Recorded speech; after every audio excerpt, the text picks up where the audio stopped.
This is very casual. Um, and we have,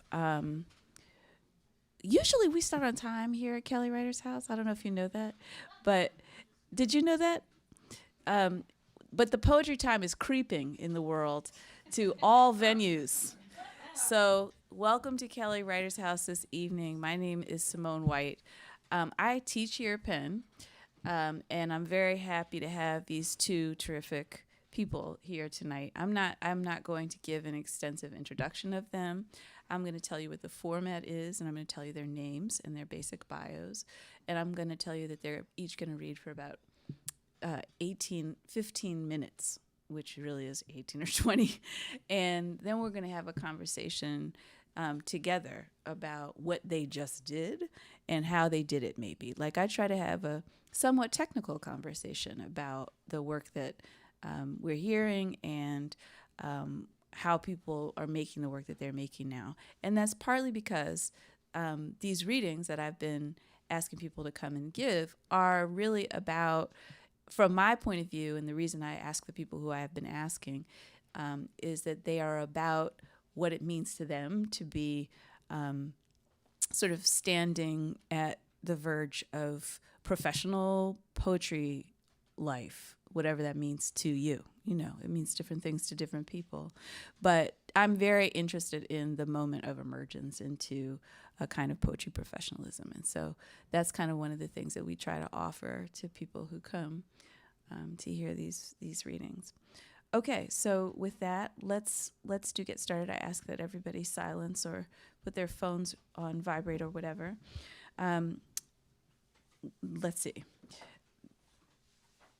Peter, when I say your last name, I have always said BD. Yeah. Okay. Peter BD is the author of the books Mixtape, Milk and Henny. Rachel James is a Canadian artist and poet with a background in social anthropology and experimental ethnography. The Breaking Through series features poets on the verge of publishing their first books for conversations about poetic's influence in the future of poetry. I know that Rachel actually has a new title coming very, very soon from Wendy Subway. What is it? What is the title? Yeah. Okay, an Eros Encyclopedia, which the publication of which has been announced just in the last couple of weeks. So, all right, welcome, and I'm really excited to hear these two readings. Are you taking the podium or? Yeah, I think I'll stand there. Thank you. Oh wow! Thank you. Thanks so much, really, to Simone and everybody. It's so nice to read my work with other people listening to it. Like, I really appreciate you being here. So, genuinely. Yeah.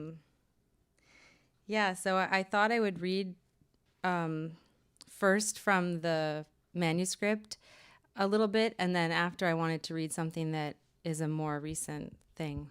Is this a good audio situation? Okay, great. So yeah, these are kind of excerpts from an Eros Encyclopedia.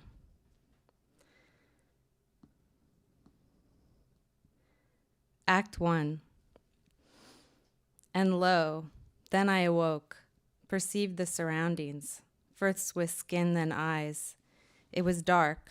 The walls dripped. The walls created a space. I heard a stirring, scraping. I searched the small room and found a mound. It moved, I think. I cannot be sure. It seemed to move but very slowly, or not all at once. I spoke. Lo, am I alone here? No. A chorus speaks to me. Jesters have never been out of work. Since ancient Egypt, since the Aztecs, other names for the same skills, and not just to entertain. The jester can deliver undesirable news and survive it.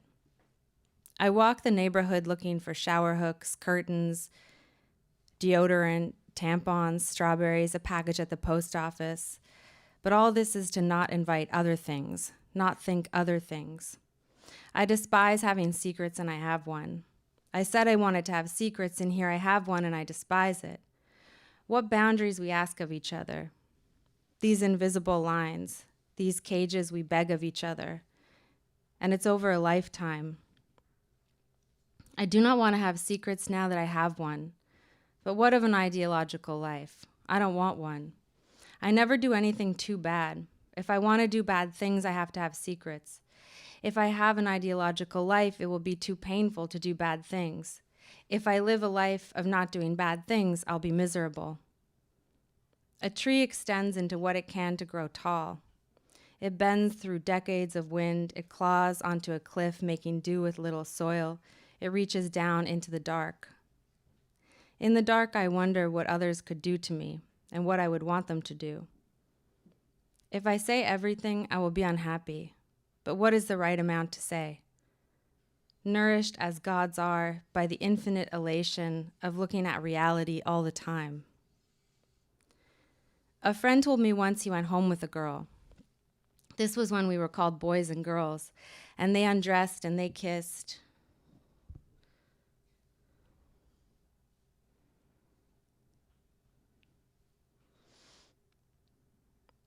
And he lay her down, and she flipped him over, and she lay him down. She sat on him, started riding him, looked at him and said, "Whose house is this?" And he said, "Your house." And she asked again, and he answered again, and so on.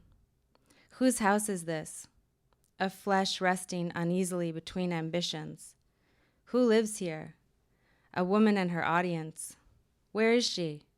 Here.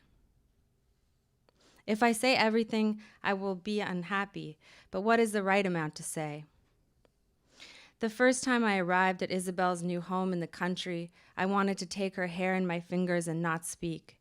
The field beside the turn in the road is open and magnificent. It's the entrance to her house, and we agreed the best part of living there, yet weaving my fingers through her hair as I might the tall stalks in the field presented a bewildering challenge. Not just that we barely knew each other, but that the communion with the field was hard to describe. Be strong, Isabel. You are a perfect goddess, meaning you will be hated and people will try to make you feel bad and think about how you really aren't that talented or smart because your skin is like a frozen butter sculpture. You run to blow off steam. Is it the steam that builds from the fuel of the jealous artists around you who either want to fuck you, be you, or bring you down? Be strong, Isabel. I'm trying to say too much. I imagine you working on a sculpture in the open garage as I pull into your driveway and you look up at me and smile. A man in a nice old truck who's about to kiss you and then read a semiotext publication out loud as you wait for the cement to dry. But what of an ideological life? Given bodies that read. I used to be the prettiest girl in the room sometimes, not anymore. Which I prefer except for when I want something it's harder to get. Now that's one downside. To be pretty, time loosens its grip on that audience. Then more can be seen. More is able to be said with less. Time works and works. Every origin begins with an act of consumption. A vine is killing the time-telling tree outside the bedroom window. When the sun hits the tip of the hemlock, it is 7 a.m. When half the tree is lit, it is 10 a.m. Last season, it looked robust without space between the branches. Maybe that was the vine filling in the gaps. Now it's carved, early spring. I'm really sorry today. I'm really sorry. Did you hear? I would hold you if you wanted me to. I would sing or be silent. I would embarrass myself, anything to relieve your suffering. Did you ever wonder if Octavia Butler liked tentacle porn? I got distracted. Dissolving into a sweet dessert, I'm Jell-O. I jiggle up to you, like you just noticed how bouncy the floor got. Be nicer, I wake up thinking. No one can tell you are perceiving them from a ditch. Butler describes desire particularly, that it only functions in contradiction. Sorry again, in advance this time, but I want something really bad. It's two best friends. One is tall and one is short. One is blonde and wistful. The other is covered in dark curly hair. One performs gentle kindness. The other performs neurotic intellectual. One has a skinny dick. The other has a fat dick. One defines his image by liking cute colors and teeny bop aesthetics. The other defines his image by liking big money work and literature. One is Goldman, one is Narcissus. I've already tasted both in too short a time, but never together. They make me feel like a Venus flytrap. Do you think they might want to try being three? Interspecies trying to communicate injects a fog into my day. The fog reveals total alienation. I was lost once, and now I see how actually lost I am. I awake to a cloudy day of diffuse light and don't know what time it is. Fishley and Weiss ask, will happiness find me? Be strong, Pam and Ron. Your marriage was built on the residue of free love. You were destined to get over-tanned, collect Bayesian rum, and try to date my parents. In your banana boat bathroom, I recall not recalling. Where was my shirt? Why was a man pouring coffee and Tabasco sauce down my throat? Your unmoored spirituality drifting in the bathwater. I got blessed. Are there corners in this new world? Last night someone asked me what my first kiss was like, and I said I didn't remember. Now, conjuring you, I do. It was with a chair at P&R's, a simple design, like a school chair in a 19th century one-room schoolhouse. I held the chair, felt the legs of the chair. I didn't sit on the chair, I was on the floor. I licked the chair, sucked on the wood, and the chair gave back. A boy named Michael stood in for the chair. Later he said he never kissed that way before. Then I remembered suckling on his tongue, which I thought was a chair. Red mountains grind. The altar business booms. Fish gather in the hundreds, form layers of body compressions to reach orgasm.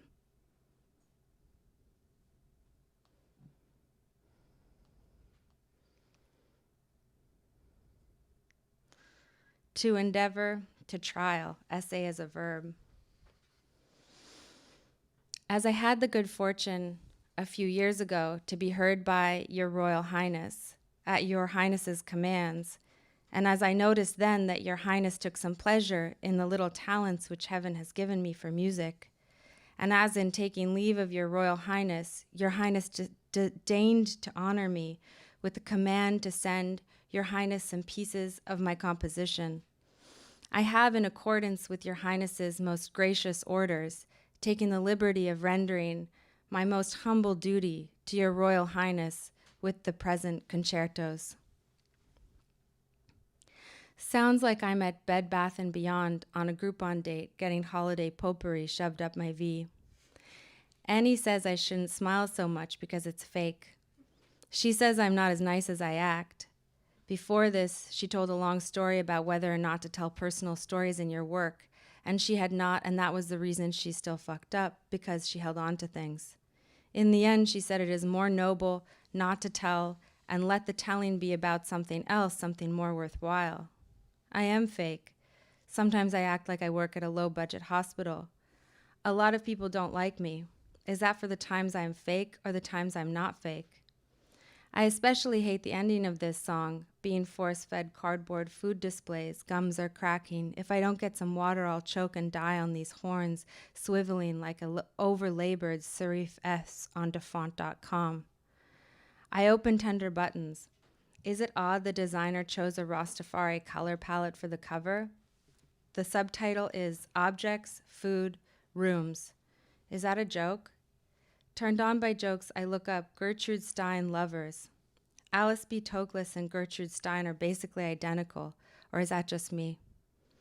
A new cup and saucer, enthusiastically, so is the bite in the ribbon, page 11. There is a part I like now, but it ended for horns, up a constipated tulip Upper East Side gourmet grocery styrofoam cup, stale coffee near the drafty door, it's December, nothing is right about these flute patterns. Boredom a huge turn-on, and sweatpants, rope, belts, being treated like a non-subject, covered eyes, gag ball, collar, pine needle forced in spring, spitting on someone and they don't act like they like it too much or hate it too much. One instrument sounds like a blown-out speaker. It's the only thing to enjoy about this bowl of melted cinnamon hearts. Playing dead, being taken upstairs to secret fuck someone else's guest, pouring oil on my butt and smearing it around and on my tits and generally making me slippery but not fucking me, just teasing me until I can't take it anymore, then fucking me. In the steam room, she slides her hand over my thigh and I open my legs. Later, somehow I lick her in the dry sauna, never talking, pretending not to notice, talking. On an overnight bus or train, I sit on a stranger's lap. One part of the couple doms the other into giving me pleasure, and we have no say in what we do to each other. G major, F major, D major, B flat major. Lord, you tired of riding the bus? Tired of trying? Tired of wanting things? Tired of having your feelings hurt? No? So that's some from the book. And yeah, this is I thought it'd be nice to read something recent and a little bit about the passing of a friend of mine and just thinking about, well, I guess we're going to talk after, so we can talk all about it. Yeah, okay. One stage is a stage of sumptuous destitution. At the windy beach, I warmed up by pissing down my legs. Jay brought half a chicken Caesar wrap from lunch. He took it out of his bag and unwrapped it. I watched him bring it to his mouth and brought my mouth to his bare stomach in perfect synchronicity. I bit down as he bit down. He said it felt like he was eating himself. God of superb throaty justice, you are an acceptable chaos discipline. God of provocation and humor, you are an explosively elegant being, and strange experiences await you. Strange trophies lay forth. Another stage of sumptuous destitution. A clearing is made by feet bouncing merrily in the shifting air. Hundreds of toes slide quietly like one great tongue. The clearing sinks through generations. The clearing becomes a pit, making no exit the deeper the sinking. The sunlight illuminates the depth of the pit, yet each season the shadows grow longer, and here severity becomes a banal atmosphere. Who gave God birth? God of holes, valleys, craters, God of intensities and terror. In the future, someone is heard telling the story of a crater made from a catastrophe, a meteor blast or earthquake cracking open the planet. No one is left to remember the merry bouncing in the clearing slowly sinking. Who gave God birth? Surely not the God of bouncing, but who else? When she is alone, she walks around the side of the bed to get in. When she has a guest, she climbs onto the bed from the base and turns around, making it a stage.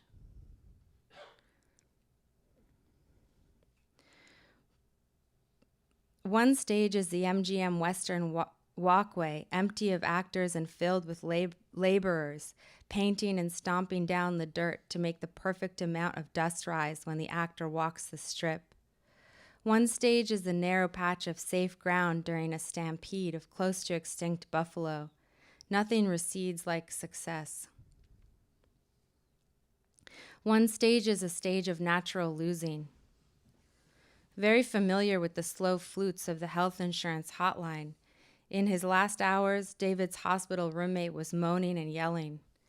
The young staff man pretended it was no problem, but who wants to die next to someone else's loud agony? Anyway, I saw the nurse go up to the man's bed with a tiny plastic cup of pink liquid syrup.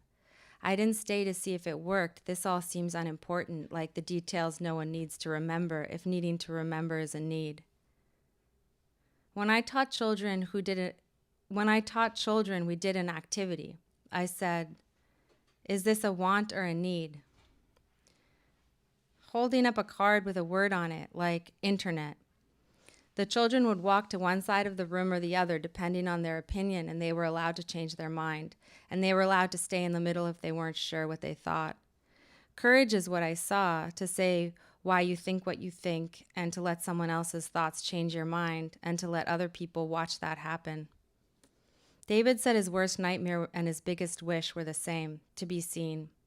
Once he rode down Queen Street standing on his motorcycle, obliterated, with his arms outstretched Jesus style, that drunk. This was in the 1970s. Almost 50 years later, my cousin brings 2 of his young daughters to David's 40-year sobriety medallion ceremony. And 2 years after that, Arden, age 8, stood next to his dead body in the hospice and stayed, silently, seeing him onto another plane. The first dead body I saw was my grandfather's, and he looked strange in an open casket because they put makeup on his face. That's common. David looked different, but still like himself, his skeleton coming to the surface like a greeting. I walked into the parking lot diagonally, which is the front lawn of the hospice building. I walked like I was a sword, so sharp, no need to adhere to straight angles or any angles, just a traveling point. I felt my flesh differently, but is it my flesh? But is anything mine? David wrapped his bones differently now. He opened and closed his palms, and I slipped my palm over his and waited to see if he wanted this. He closed his hand around mine and squeezed. I was not relaxed, so I performed relaxation and felt my heart dramatically beating and worried he would feel it through my palm onto his palm. Nothing is mine. Walking through the parking lot into the mall I haven't been in for decades, whose atmosphere hasn't changed as much as it could have, like my body too, not as much as it could have. Visiting old friends, new babies, the city, feeling scared and joyful and disturbed like, there's a building here, a series of walls where there should not be, not a building, not walls, no barrier, no smell, and no elevator. We are all traveling inside our structures, and an old friend says, we all look the same as we used to, and we all disagree, laughing. Nothing is mine. Later in bed, in the basement of my mother's house, Jay calls, and I'm surprised because it's late. I got to say the things I didn't say during the day, the explicit details I did not say into the delicate day. David's purple toes and swollen feet, the cancer spreading through an old friend's stomach. That C finally got too drunk at work and maybe her job isn't safe, like I thought, and she might not get sober in time or ever. And R lost the love of her children's father. And that the purple toes means he's going to die within the next few days. All these details, it's strange I feel turned on, I say, and the cells bounce from tower to Jay, who says, the last time we talked, your voice turned me on, and when we hung up, I came. We describe what we would do to each other, plain, not kinky, and both come. Nothing is mine. Waking up in the night and wondering, not about anything, just wondering. My sister said she made everything the way she wanted, and she had it, and then she wasn't happy. She didn't grow up in the commune, so she didn't see the adults sitting in circles crying, saying, I really don't know, I just do not know. So I figured they really didn't know, like they just did not know, so I didn't bother trying. I tell my friends I love October and November, but I forget to say how much I love the wind. During the autumn, the wind has a special theater because the leaves shake off the trees and the light is bright. During this season, a lot of things move on from where they started. How many stages collaborate to make this orgiastic day roll forth, unfurl itself in this loud pounding day, thrusting forth and behind itself, pounding its own behind. Every frog is burping, no, no, no, no, no, heaven, it's plain, throwing the tongue out to grab, wiggling a stiff tube tongue to slowly eat, if you can. Caress my patience.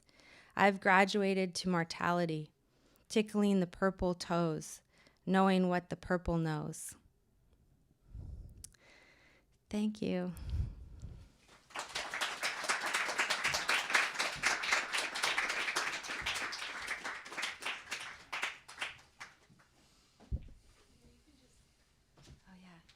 And now Peter B.D.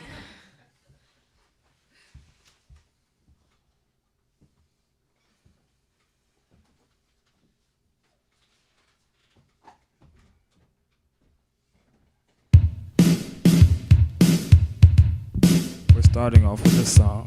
It's called King of Poetry. Milk and Henny is a motherfucking book.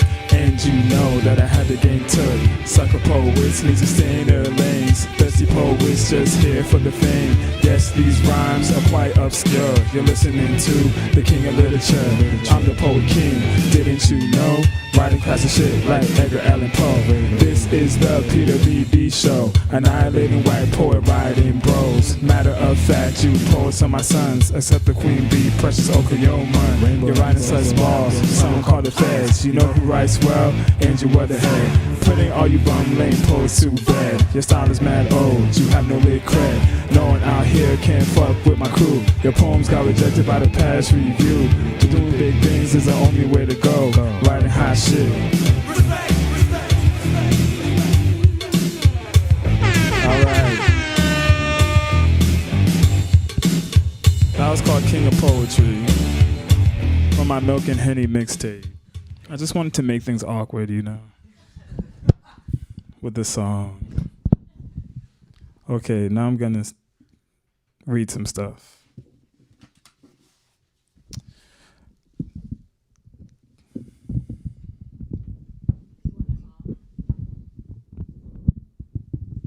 Okay. This first thing is just like how I feel. It's just called How I Feel. I feel insane. I feel broke. I feel powerful. I feel like nobody understands me. I feel like I don't give a fuck about being understood. I feel like, when will somebody understand? I feel broke, but not broken. I feel as if I don't belong here while simultaneously feeling like this is exactly where I belong. I feel clueless. I feel worried. I feel sad. I feel happy. I feel happy that I can laugh at it all. I feel tired. I feel tired but still kind of hot, you know, in that hot, tired way. I feel nuts. I feel like my mom looks at me sometimes and thinks, this is how he ended up? I feel ready to have lots of money while hating capitalism. I feel happy that UPenn dropped me some coins so I could be here. I feel happy Simone asked me to be here because at first I was thinking she wasn't feeling me like that. I feel happy an artist like Simone exists. I feel like Jonathan Franzen. I feel like SpongeBob. I feel like Beyonce in the first 3 minutes of her iconic Coachella performance. I feel like me. I feel like whatever I want to be at any given moment. I feel like you. I feel like you because, like I said earlier, I'm fucking nuts. I feel like this world needs to get its shit together. I feel like Team Bernie. I feel like people need to be more empathetic towards each other. That would solve a lot of problems. I feel like I shouldn't have had to listen to a wife read her husband Harry Potter after they had loud sex because it was somewhat traumatizing for me. I feel good. I feel ready for this 2020 shit. I feel all right, and that too is okay. All right, that's the first thing. Okay, this next thing is about Simone.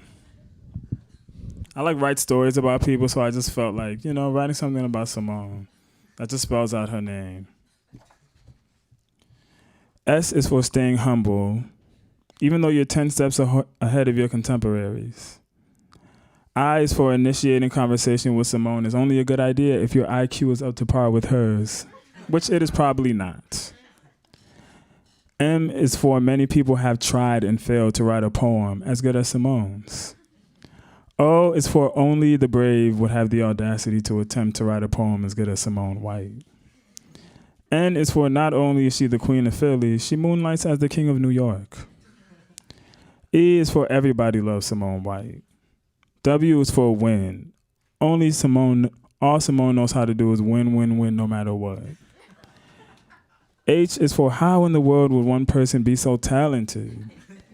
I is for initiating conversation with Simone. It's only a good idea if you have a high IQ and know how to dress. T is for teaching. How good of a teacher is Simone White? A round of applause for Simone White's teaching, please. Round of applause. E is for evolving. Simone is evolving and growing every day as a writer and human being. Oprah, take notes. That was Simone White. Ladies and gentlemen. Okay, so the only reason I know Simone is because our mutual friend Dave Morris asked us to read at a reading in 2018 at Unnameable Books in Brooklyn. So I asked Dave to write a poem. I'm going to read an excerpt from it. And then he texted me back, break a leg, eat a cheesesteak. So this is part of the poem Dave sent me. If you put something too simply, people will believe it to lie. I wanted my health, so I took it, as is. Wanting not to be like other men. Too many words for that. I stopped using them. The way Essex isn't marked, paved, or guided except by gods in disguise. In some ways, Bud is every member of the journey. In others, he is not. He is Mary. When I never left Essex, where Mary is dead. Simply, she is not. I feel the earth move under my feet. I feel the sky crumbling. Give it up for Dave, who's probably going to listen to this audio. All right. This next thing, it's just stuff I was thinking. Sun shines down on student loans. Made a deep dive into poverty and backstroking my way out. Simone White, Zora Neale Hurston, Sonia Sanchez, an everyday regular person. Black excellence. I worked 2 6 a.m. shifts this week. Pray for me. Leave Britney alone. Obama's drones. Warren the Cherokee. Believe white women. Exhaustive media. Need more than just 2 parties. America, leave Iran alone. America, leave everyone alone. America, pay off my student loans. America, I just have to laugh at the audacity. A good word is alacrity. Trump will be out of the White House soon, yes, but only if white people band together and get their shit together. Performativity, art wrapped in capitalistic sensibility. Serving retailers nationwide since 1979. Being a 90s kid was exactly what you thought it would be. Andrew Weatherhead, Andrew Worthington, Andrew Gillum. Stacey Abrams will not save you Caucasians. Asians, South and East, many shades of black. Shraddha and Daquisha, black and brown as they want to be. God, oh my God. Can you believe how much we get paid to waste our goddamn time every day? How much money does the 1% have to hoard before common sense kicks in? Jeff Bezos laughs heartily at our paychecks. Bill Gates remains useless. Put money in the hands of the people that will make the change Obama promised us in high school. Anyway, Uncut Gems was a good-ass movie. Poetry. In 2011, they said everything can be a poem. At least that's what my internet friends said. Life may be sad, but whatever's going on Donald Trump's head is sadder. The film adaptation of Cats is even sadder. Realizing you'll never be on your Disney Channel original series, the saddest. Nobody understands your inner beauty, and that's okay. Guys, girl, non-binary, just keep moving and doing the best you can. You're here in America just doing the best you can. And even if you're not doing the best you can, then that makes sense because neither is America. Let us proclaim the mystery of this nonsense and such, and what have you. All right. Now I'm going to read from my book. It's called Milk and Honey. Are you guys selling this? Oh, okay. I have copies too if you guys don't have enough.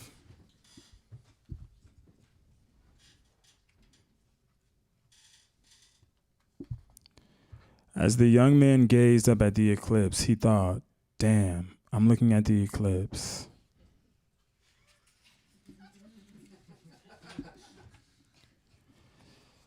At the young age of 79, he became the head millennial reporter at the New York Times. Have you ever observed someone eating Popeye's chicken breast with no hands? It is quite poetic.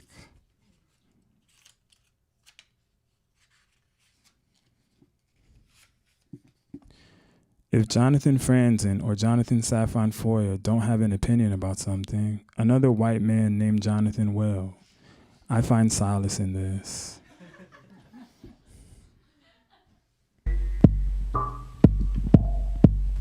Yeah.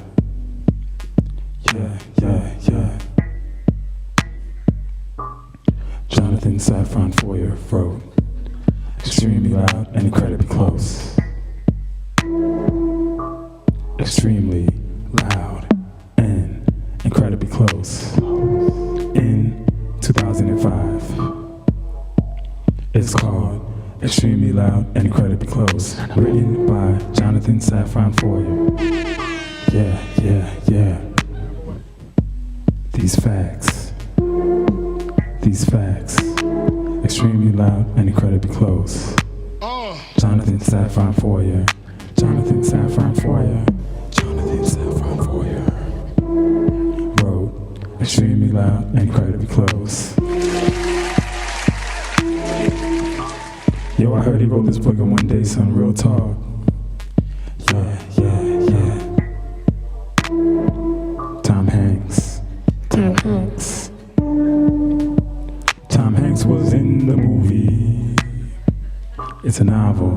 Yeah. Written by Jonathan Safran Foer. It's called Extremely Loud and Incredibly Close. Yeah. All right. That was another song on the Milk and Henny mixtape. You can watch it on YouTube. Just type in Milk and Henny mixtape. There's like 8 music videos. And that was called Jonathan Safran Foer wrote Extremely Loud and Incredibly Close. Okay. More from the book.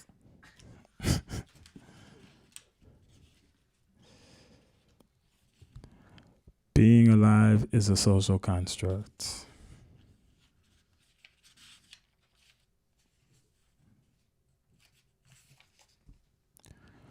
If Jesus Christ was alive today, he too would believe that Hillary would have won.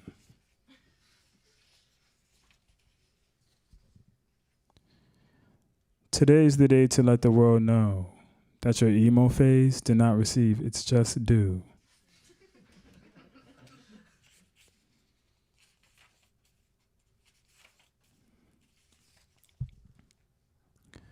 My significant other broke up with me after they caught me watching Golden Girls.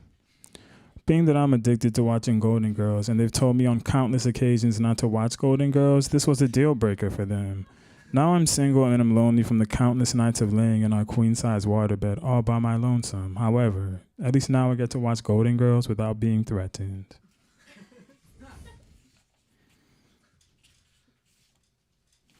One more. There are 2 types of white people. The kind who really love Eminem and the kind who really despise Eminem. Stay far away from both. Okay. That's the Milk and Henny book. What's this? I wanted to write a rhyming poem about Philly. You know, Simone, you know when you just like, I'm trying to do something different.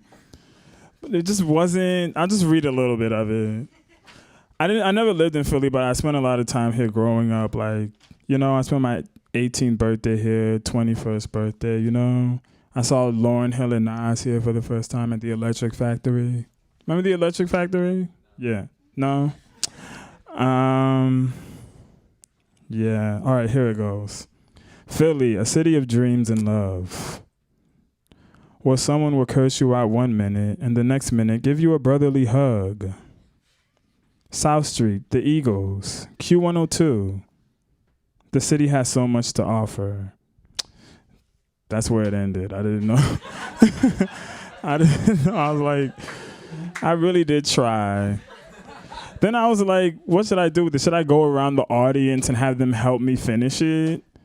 Then I got here, and then I couldn't find my friend Austin. I was like, how's Austin going to get here? So I was just like, I didn't know what to do. I was actually supposed to go. I'm sorry, Rachel. I was supposed to go first. But I was like, we got to wait for Austin because Austin met me at the train station. And, you know, I just want him to see it. But it's fine. It's fine. Apologize to Rachel. What's up, Daquisha? This is Daquisha. I met her a month ago. 2 months ago. Yeah, I was like house sitting and our friend Shada brought her over and she just immediately ran to the espresso machine. I was like, whoa, she's really intimidating. But then we became really cool. Ben, what's up, Ben? That's Ben. I live in Brooklyn. I met Ben at a reading on a roof in Brooklyn and we were just hanging out and I was like, this is a talented writer. What's the name of your book? He has a book coming out soon. Human Fish. Go and get that. Next to him is Reed Bryan. Reed came into my work one day. I work in an art gallery. Reed is a talented artist. He was actually at my book launch. Shout out to Reed. Shout out to you over there. This is a UPenn. What are you studying right now? English Lit. Yeah, I actually met you. What movie did we go see? He's dating my friend Jasmine. Yeah, we went to see a movie at BAM, and it was pretty cool. All right, that's everybody I know here, I think. Okay. I have one last thing to do. All my friends, stand up. All my friends, stand up. Get up. Get up out of your seats. Everybody get up out of your seats. Come on, my black people in the back. Head wrap, I see you, the blue head wrap. Everybody get up. This is going to be a call and response. I just need, it's 2020 and, this is going to be our year. The students of UPenn, my friends, we're going to do big things this year, so you guys have to repeat after me. It is 2020. It is 2020 and it is my year to shine. I will thrive. I will be successful. I will be the sexiest I've ever been. In 2020, my sex appeal will reach its breaking point. In 2020, only sexy people can be part of my clique. In 2020, nobody will be able to fuck with me. In 2020, nobody will fuck me over. You know why? Because then they will get fucked up. In 2020, I will shine. I will be happy. I will be the Rihanna of my friend circle. In 2020, bitch better have my money. Bitch better have my goddamn money. I don't have time to be broke in 2020, bitch. God damn it, this year will be very lucrative for me. Extremely lucrative. Sexually lucrative. I'm going to close so many deals. All while being sexy as fuck. 2020, bitches. I will stack many riches. There will be no glitches. Now I need you guys to whisper, 2020. 2020 is my year. This is my year. Now scream, 2020. 2020. This is my fucking year. This is my fucking year. Thank you, guys. Thank you, Kelly's Rider House and Simone and Rachel. This was great.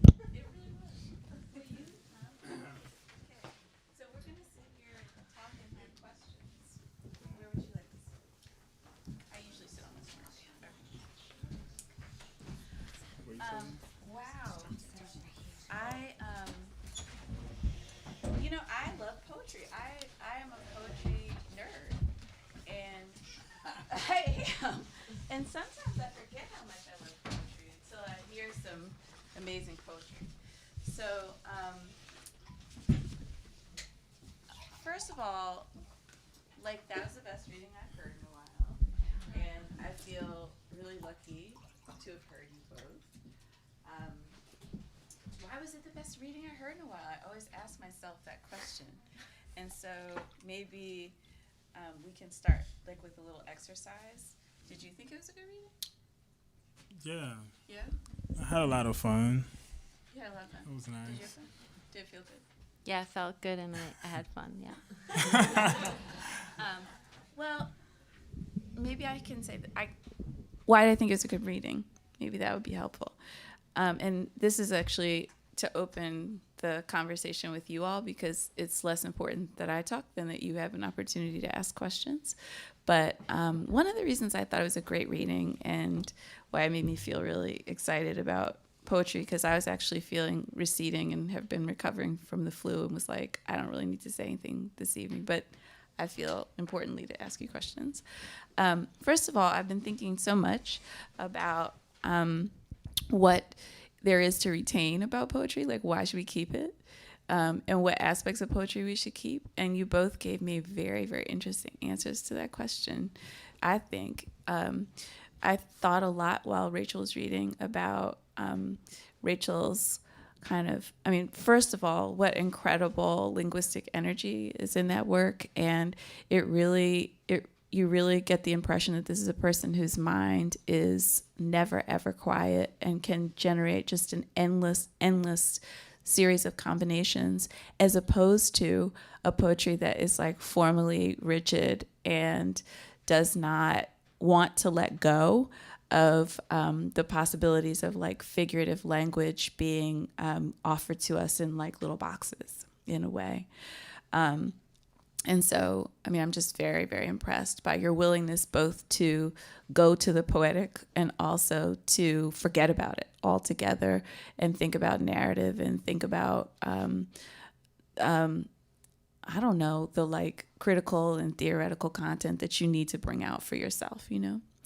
And then Peter's work is so exciting, partly, I think, because I don't know. I've been thinking a lot about minimalism in general, and certainly thinking a lot about what a certain kind of limited palette can do for us in writing, and also what it can do in rap music. So you're like working on both of those things in a pretty exciting way. I'm just also really, obviously like some of your work has the quality of performance art also. And so I'm just thinking all the time about possibilities of what Fred Moten has lately been calling non-performance, and right, like how the ways we can like escape the grasp of being constantly forced to perform like the worst version of ourselves, for the art world. And so it really seems like you're thinking about that also.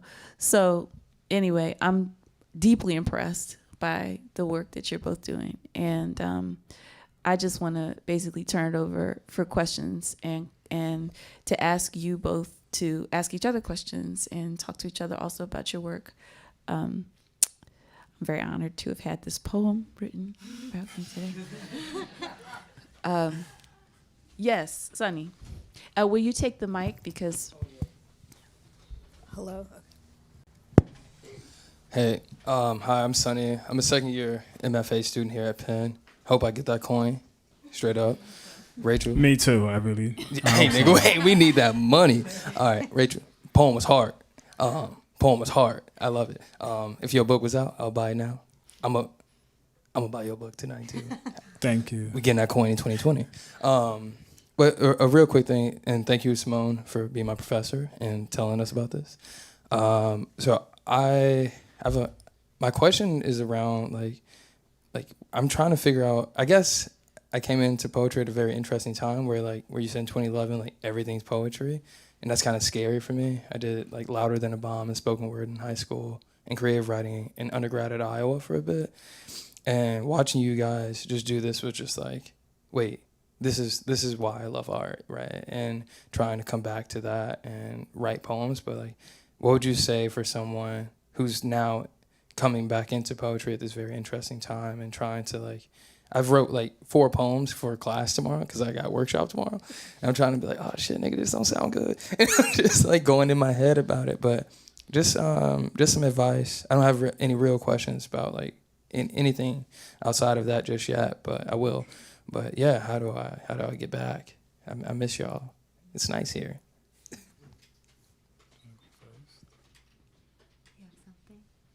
How do you get back I'm thinking about it. to being an artist? To being an artist? What are they getting back to? I think I'm that, but like, how do I get back to, I guess, being a poet in some way? Like, I'm a photographer and filmmaker, and like, sometimes a writer, but what I just saw you guys do just reminds me a lot of like how rap means so much to me, but I'm not really into that. I'm more Frank Ocean than Future at times, so I'm trying to get back into being emotionally salient in work, but also telling the truth, you know, like a kind of Maya Angelou, Toni Morrison kind of thing, but just trying to get back and activate that space of writing for myself. Because it seems more, for me personally, more fruitful than what I've been doing. It's kind of like what I've been wanting to do, and I just saw y'all do it, which is weird. But yeah. Well, just like you said, you're like a photographer. Like I don't come from the writing world. Like I have a degree in biology, and I just started writing my last semester of college, and from there I just like became a writer, and I just basically wrote every day, and then I just got in with the Brooklyn poetry scene, and they accepted me, and then I just started putting on my own performances. That's probably my main advice. Just try to put together your own things and find people who are like you. That's basically it. That's really funny you said that, because the exact thing I was thinking of saying was like to just like read your work with your friends and invite people to hear it and like listen to their work, and that's like, for me at least, the most pleasurable thing, or the thing that feels like real. Yeah, like even with Austin right there. I met Austin on the internet in like 2012. We were part of the same like writing community, and now we're like really good friends, and we like support each other, and we go to each other's readings, and yeah. Like this started off very not like academia. It was just like a bunch of people reading in each other's houses and just like hanging out and talking about books and literature, and that's basically what it was.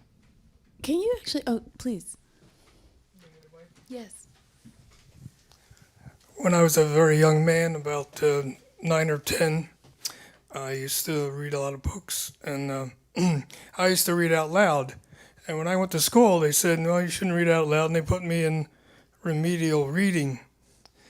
And as I got older, I realized, they said, why do you read out loud? And I said, well, I just like the sound of the words.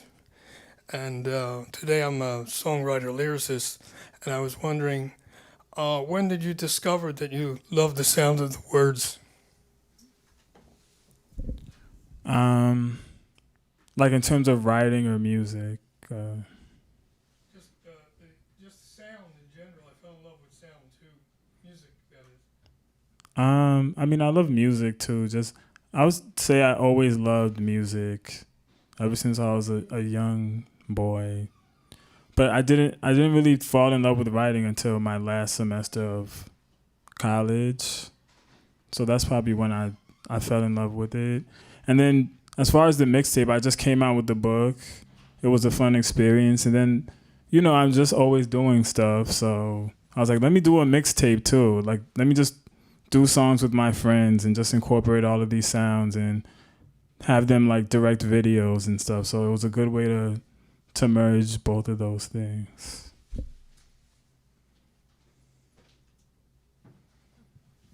Thank you. I have a question for you, Simone, and then the two of you. Did any thought process go into booking them together for the reading? and because I find it an interesting pairing, but I guess I don't, because my next question is, Rachel, you said a line about sometimes I'm fake, and I don't know if people don't like me because when I'm being real or when I'm being fake. And so I just wanted to ask, like, for the both of you, what's your relationship to like authenticity when you're writing, and what is your audience's reaction to that? Like, better or worse when you're being most authentic versus not, or our interpretation of what authenticity is? Thanks. I book on vibes. So, you know, I know their work, and so also there's just like information circulating all the time. You see somebody's name on the internet for a moment, and then you realize that this is a perfect opportunity to invite them to come. I heard Rachel give an incredible reading this summer at Bard. And yeah, it just kind of blew me away. And I don't think your reading tonight was quite as performative for obvious reasons, but I thought of them as both sort of consummate performers of writing. So, but mostly it's like it's more like a virtual kind of thinking. It's not really.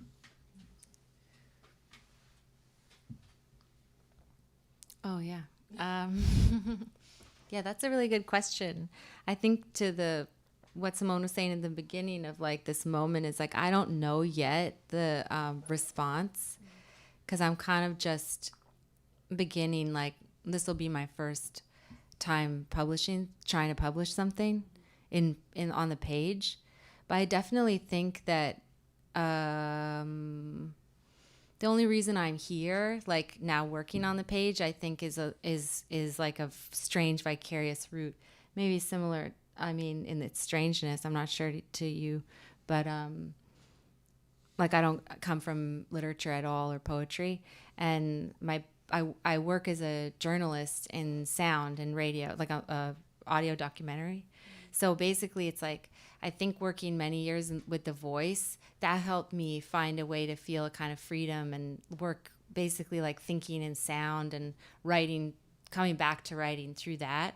And because I was in academia, I was like, wait, like you get to just do what you want, like play. And that was so exciting. So, and so pleasurable.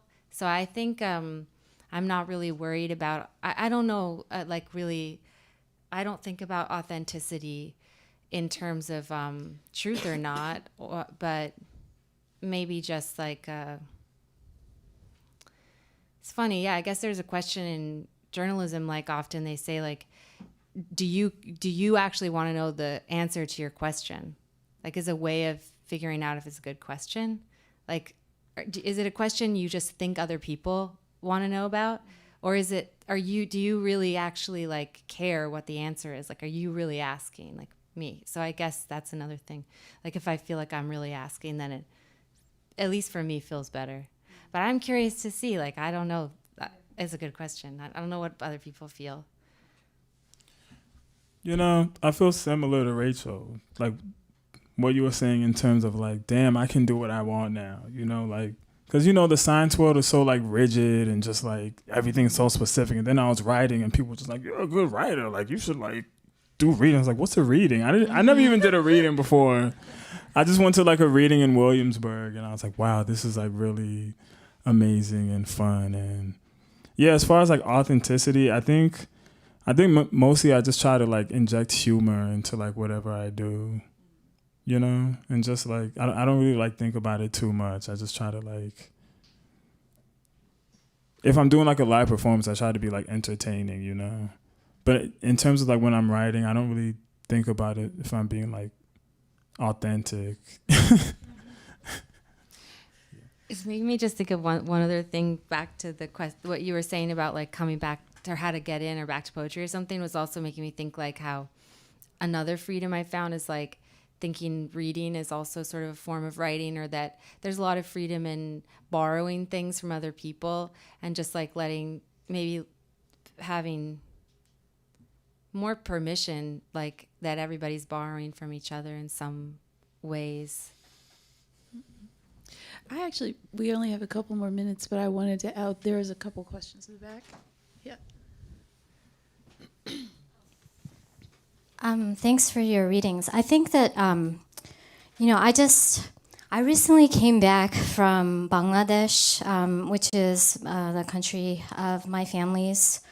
They're immigrants, and I visited. And Bangladesh is a Muslim country, and so I think that just coming back recently to the U.S. and like I'm U.S. born, it's like but it's there's this level of like open eroticism and open sexual culture that's so pervasive in the United States that it's just it's so normalized that I think that honestly, like coming back from Bangladesh, and I was only there for like 2 weeks visiting family, like older family, like I feel like culture shock. And it's weird because it's like, no, I've been in the US for so long. And it's like, but it kind of also resonates with like when I first went to Yale, as a 19-year-old, and I started experiencing culture shock too, coming from a Muslim family.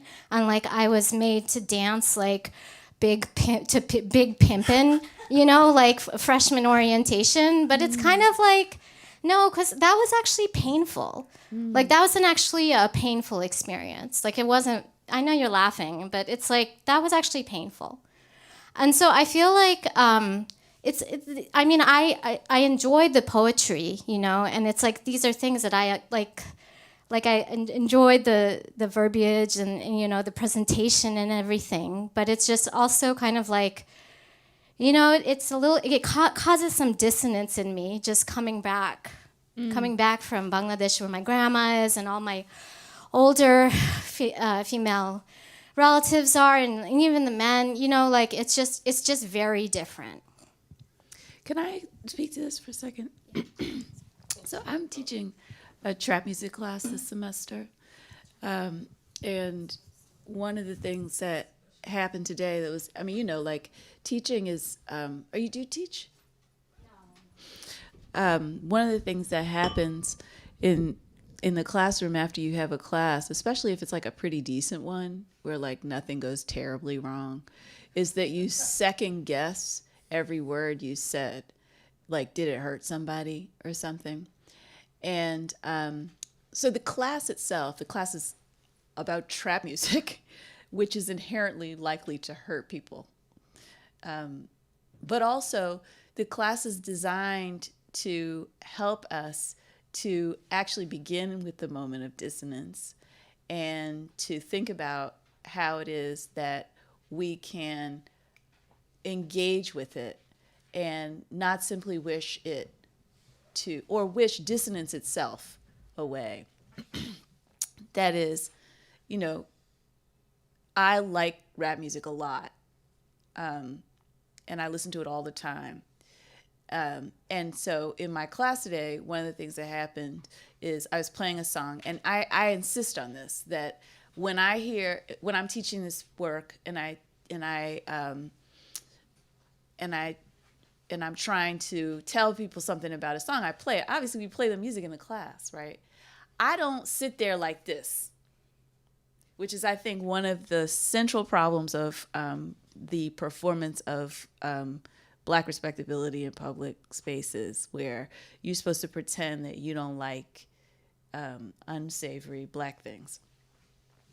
And so I experienced tremendous joy when I listen to that music, to Future, even though I'm also able to hear all the misogynist and frightening things that are being said. But they're firing in a bunch of different directions, not disapproval necessarily, but sometimes disapproval is different depending on what's being said. He's saying a lot of things in hundreds of songs. Right? So my response is going to be different each time. And so, like, one of the beautiful things about sex and writing about sex, I think in poetry in particular, right, and in their poetry in particular, is, they have to speak for themselves. But I like that we are not allowed to dwell in a space in which sex does not exist. It's that simple. And, my sex is not the same as Peter's sex, is not the same as Rachel's sex. And so as a part of the world, which is part of the human experience, which none of us ever will be evacuated from, right? Even if we choose never have sex again. It is also a dissonant experience, right? One that can provide both enormous pleasures and extraordinary kinds of pain. So, so I'm like all for the sex in the poetry, in part because it's one of the ways we break open linguistic problems, we need rupture, and we need to be able to confront dissonance. We don't want people to feel pain. Maybe some people do, but I don't. But I do, I feel pain all the time, all day long, right? But I don't necessarily want the pain to be like, because I can't get outside of it.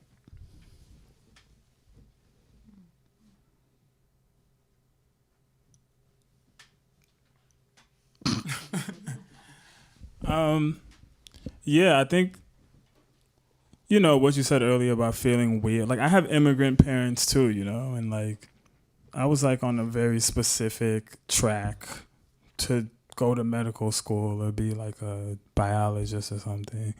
And then getting into this world, it was very awkward for me too. Like, being around mostly white people, a lot of them doing like a lot of drugs, a lot of them, I was just experiencing things I never like experienced before. But then like, I kind of just like made my own path and just like, I don't know, I kind of just like acclimated to it. But, I kind of can relate to what you were talking about like feeling like an outsider in like a new, in a new environment, Yeah. And like in terms of sex, I don't think I write about sex too much, but You say the word sex. Yeah, I say the word, but I don't know. I feel like when it comes to literature, it's just good to like do whatever you feel comes naturally, You feel you don't have to like see yourself through your parents' eyes or like somebody else's eyes. You could just be yourself. But I definitely understand what you were saying. Yeah, it's a generous comment, so thanks for bringing that up. And the kind of, like, it makes me think about, like, I want to live in a world, where the, or like I want to be in a room where the assumption isn't that everybody's supposed to be feeling any one way or necessarily feeling pleasure. But,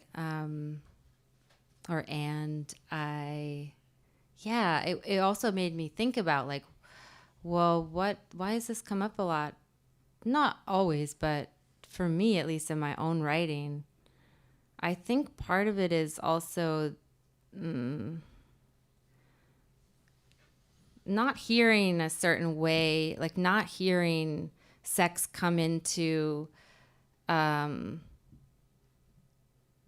be put next to and be close to all these other aspects of life that, for me at least, are very close, like sex and death, or like the body or aging, or that the lines between all these things are so close. So that's just personally something that kind of explore that, the sensations of that, and maybe also how the language itself has like sensations it can give me. I think we're going to call it a night and say thank you to Peter PD and Rachel James. Thank you all for coming. Thank you. Terrific reading. Thanks for having us. Yeah, thanks a lot.